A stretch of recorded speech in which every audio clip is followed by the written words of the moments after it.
Sometimes living is love. Love is not always holding on, not always staying, not always fighting to remain in a place where your spirit is slowly wearing thin while your heart keeps pretending it still feels safe there. Sometimes love looks like honesty, the kind that admits quietly and painfully that staying is no longer healing either of you. We grow up believing that love proves itself through endurance, through sacrifice, through the ability to stay even when things hurt, even when we feel unseen, even when something inside us keeps whispering, "This is no longer where you are meant to rest." And so we stay, not always out of devotion, but out of fear. Fear of hurting them, fear of being misunderstood, fear of being seen as the one who gave up. But there is a kind of living that does not come from anger. It comes from awareness. The awareness that love should not require to slow abandonment of yourself. The awareness that two people can care deeply for each other and still not be able to grow in the same space. The awareness that sometimes your presence begins to create pain instead of peace, tension instead of affection, distance instead of connection. And when you see that clearly, living is no longer cruelty, it becomes responsibility. Because staying where resettlement is quietly forming will eventually turn love into something unrecognizable.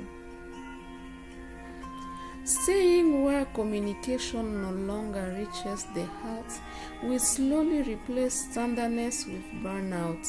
Staying out of guilty will teach both of you that love must survive even when it's no longer nurturing.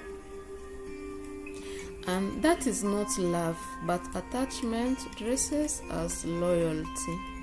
Real love sometimes chooses distance so that the dignity can survive.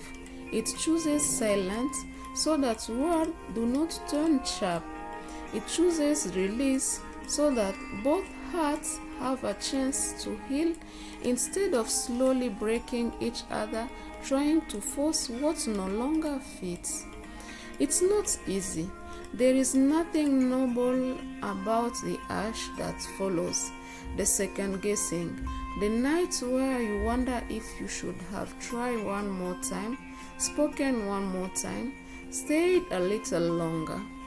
Enough to stop forcing, enough to stop harming each other unintentionally, enough to admit that care does not always mean closeness. The most loving thing you can do for someone is to stop standing in a space where you are both slowly losing yourself, and instead of allow space for growth, for clarity, for healing that cannot happen while you are holding on out of fear. Sometimes living protects the good that still exists between you. Sometimes it prevents respect before it turns into bitterness. Sometimes it saves the memory of what you had from being destroyed by what it was becoming. And sometimes living is the only way love can remain love. Instead of turning into pain you keep calling commitment.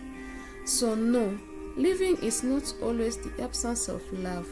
Sometimes it's love choosing truth over comfort, peace over performance, and healing over the illusion of staying together at any cost.